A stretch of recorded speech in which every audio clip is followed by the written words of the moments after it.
বাবা, এত এনার্জি কই পাও? এই পাওয়ার পৃথিবীর বুকে সব থেকে নাম্বার ওয়ান পয়জন ফুড হচ্ছে সুগার। ঠিক আছে, আর এই জাতীয় পানীয়র ভিতরে পাওয়ার, টাইগার, কোল্ড ড্রিঙ্কস এর ভিতর থাকে রিফাইন্ড সুগার। সুগার দিয়েই তো বানানো, আবার হিট দিয়ে এই সুগারগুলো বানানো হয়, এই পানীয়গুলো বানানো হয়।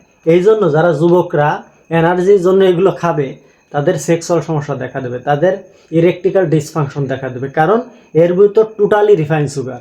আর রিফাইন্ড সুগার মানে কি, যে প্রত্যেকটা রোগের মূল কারণ আছে রিফাইন্ড সুগার, প্রত্যেকটা রোগ আসে আছে রিফাইন্ড সুগার থেকে।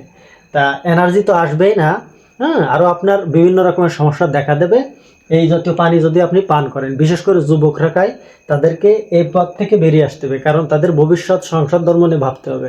ঠিক আছে, এটা হচ্ছে যে নাম্বার ওয়ান বিষাক্ত খাবার, বিষ জাতীয় খাবার আছে বিভিন্ন রকম পানীয়, কারণ এগুলো হচ্ছে রিফাইন্ড সুগার দিয়ে তৈরি হয়। তো ভিডিওটা ভালো লাগলে সাবস্ক্রাইব করবেন।